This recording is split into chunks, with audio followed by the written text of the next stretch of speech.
Assalamualaikum warahmatullahi wabarakatuh. Halo teman-teman Rotu PTN, gimana kabarnya hari ini?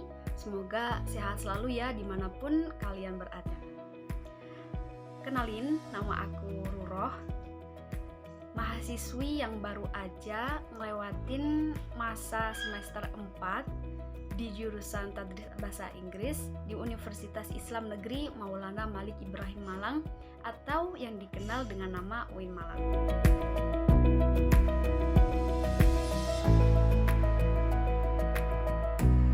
Pada kesempatan kali ini, aku pengen sharing-sharing tentang pengalaman kuliah selama di UIN Malang dan juga tentang apa aja sih yang dipelajarin di jurusan Tadris Bahasa Inggris. Nah, sekedar informasi nih, kalau Tadris Bahasa Inggris itu sama dengan pendidikan bahasa Inggris, cuma Tadris itu bahasa Arabnya, yang artinya juga sama dengan pendidikan ya, kurang lebih. Nah, sebelum melangkah ke kehidupan di perkuliahan, aku pengen sharing tentang masa-masa seleksi masuk PTN.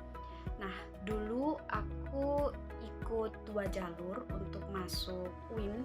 Yang pertama adalah UMPTKIN, yang kedua SBMPTN. Nah, pas itu alhamdulillah dua-duanya aku lolos, sama-sama di UIN Malang juga.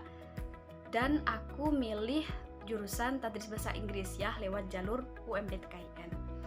Nah, yang berkesan dari tes ini apa sih?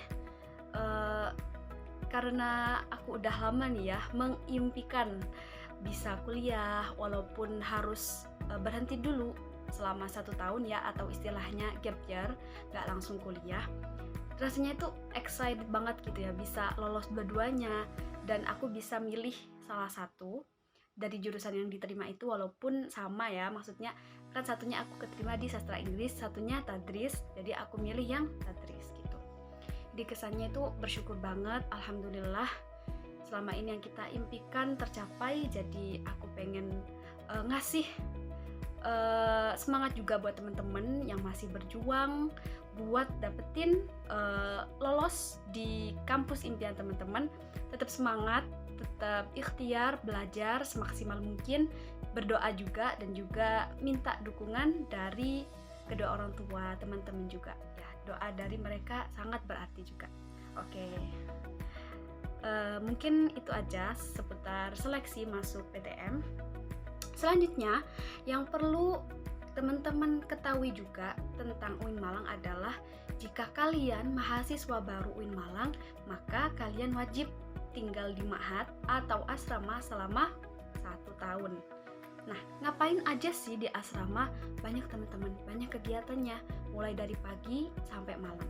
Di antaranya ada Sobahul Lughah. Sobahul Lughah itu singkatnya adalah pembelajaran bahasa Arab dan bahasa Inggris di pagi hari ya, gantian minggu ini bahasa Arab, minggu depan bahasa Inggris, begitupun seterusnya.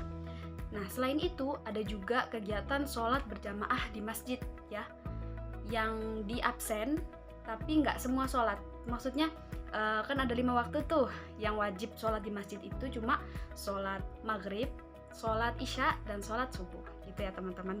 Nah, di malam hari setelah isya itu ada taklim afkar dan taklim Al-Quran. Taklim Al-Quran dan taklim afkar ini setiap hari bergantian. Nah, karena kuliah ini kan mulai Senin sampai Jumat ya. Nah, berarti di hari-hari itulah taklim Sobahul Lughah dan juga sholat berjamaah tadi diwajibkan. Nah, kecuali kalau Sabtu dan Minggu, weekend, itu kan kuliah libur, ma'had, dan kegiatannya pun juga libur. Seperti itu teman-teman. Nah, selain itu, apalagi selain kegiatan ma'had tadi, diwajibkan juga bagi mahasiswa baru UIN Malang di tahun pertama buat kuliah bahasa Arab untuk semua jurusan. Waktunya juga sama, Senin sampai Jumat, jam 2 sampai jam 5 sore. Seperti itu ya teman-teman. Nantinya kalau teman-teman lulus, ijazahnya itu setara dengan D1 pendidikan bahasa Arab. Maksud saya D1 bahasa Arab. Seperti itu. Oke, next. Selain kuliah bahasa Arab di tahun pertama, pada tahun kedua, semester 3 dan 4, teman-teman yang jurusannya kecuali selain tadris bahasa Inggris dan juga sastra Inggris, teman-teman juga ada yang namanya kuliah bahasa Inggris ya. Kalau yang tahun pertama bahasa Arab, tahun kedua itu kuliah bahasa Inggris dan wajib untuk semua jurusan kecuali jurusan yang aku sebutin barusan. Seperti itu. Nah, di sela-sela jam kuliah ada kegiatan juga nih namanya Tashih Al-Quran. Tashih Al-Quran ini singkatnya itu kita membaca Al-Quran tapi disimak oleh ustadz dan ustazah. Nah, itu kita bacanya mulai juz awal sampai juz akhir, tapi kurun waktunya lama, selama 4 tahun perkuliahan. Jadi misalnya teman-teman bisa selesai lebih cepat, itu lebih baik. Soalnya kelulusan Tashih Al-Quran ini menjadi syarat teman-teman untuk bisa mengambil ujian komprehensif di semester akhir. Seperti itu ya teman-teman. Nah, itu barusan kegiatan seputar di kuliahan di Ma'had, sedikit yang bisa saya sharing, yang bisa aku sharing sama teman-teman. Kesannya apa ya selama di Ma'had itu? Seru sih. Aku ngerasain banget kalau seru, bisa nambah relasi lebih banyak lagi. Itu yang paling kerasa dan paling dikangenin pas kita kalau udah gak di Ma'had. Soalnya satu kamar aja nih itu udah dari jurusan beragam, dari daerah yang beragam. Jadi kita satu kamar itu kalau yang cewek itu kan 10 orang ya, itu kita itu gak saling kenal sebelumnya ya. Jadi kita itu dipertemukan kayak asik banget gitu ketemu orang baru. Begitupun di setiap kelas seperti kegiatan Ma'had maupun kelas bahasa Arab, bahasa Inggris itu bakalan beda teman-teman ya. Maksudnya teman sekelas kita bakalan berbeda karena semuanya itu ditentukan berdasarkan placement test yang teman-teman harus kerjain sebelum penentuan kelas itu. Seperti itu. Nah, selanjutnya tentang jurusan tadris bahasa Inggris. Apa aja sih yang dipelajarin?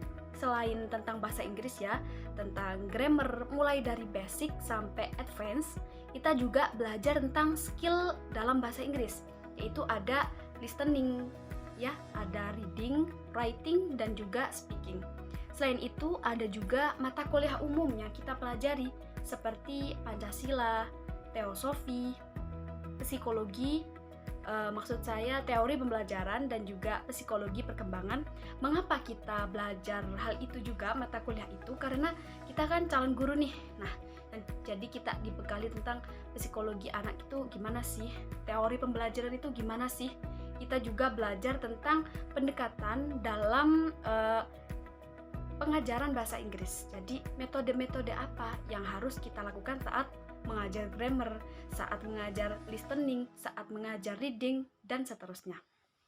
Nah, tambahan lagi, karena kita calon guru, kita juga belajar yang namanya pengembangan kurikulum.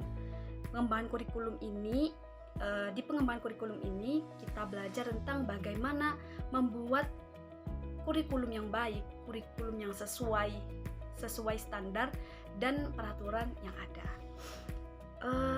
Mungkin itu ya yang sedikit yang bisa saya sampaikan, saya sharing sama teman-teman di rumah semua.